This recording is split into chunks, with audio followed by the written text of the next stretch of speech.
Hello everyone! Ang video na ito ay tungkol sa kung paano gamitin ang Big Seller para maglabas ng mga produkto sa Shopee, Lazada at TikTok Shop sa isang partikular na petsa at oras.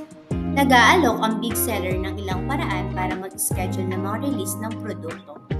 Maaari kang mag-schedule ng mga produkto na may publish sa Dropbox at sa publish field list at pati na din sa product information editing page. Una, pag-schedule ng mga produkto ng maramihan.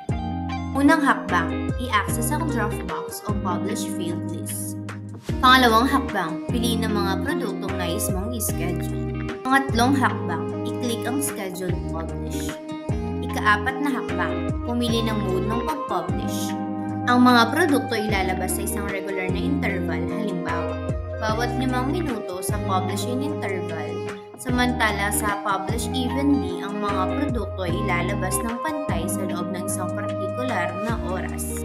Ang huling hakbang ay itakda ang oras para sa naka-schedule na paglabas. Pag-schedule naman ng mga individual na produkto, ang unang hakbang ay pumunta sa pahina ng pag-edit ng impormasyon ng produkto.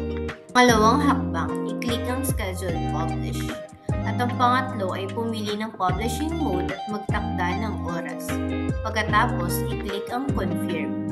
Kung mayroon kang anuman iba pang mga katanungan, mangyaring mag-click dito upang makipag-ugnayan sa customer service. Ang aming customer service ay makikipag-ugnayan sa iyo kaagad. Kung mayroon kang anuman mga katanungan, ilagay ito sa comment section. Salamat sa panonood! Huwag kalimutan mag-like, subscribe at manatiling nakatutok para sa higit pang mga upgraded features sa Big Seller. Magkita-kita tayo sa susunod. Paalam!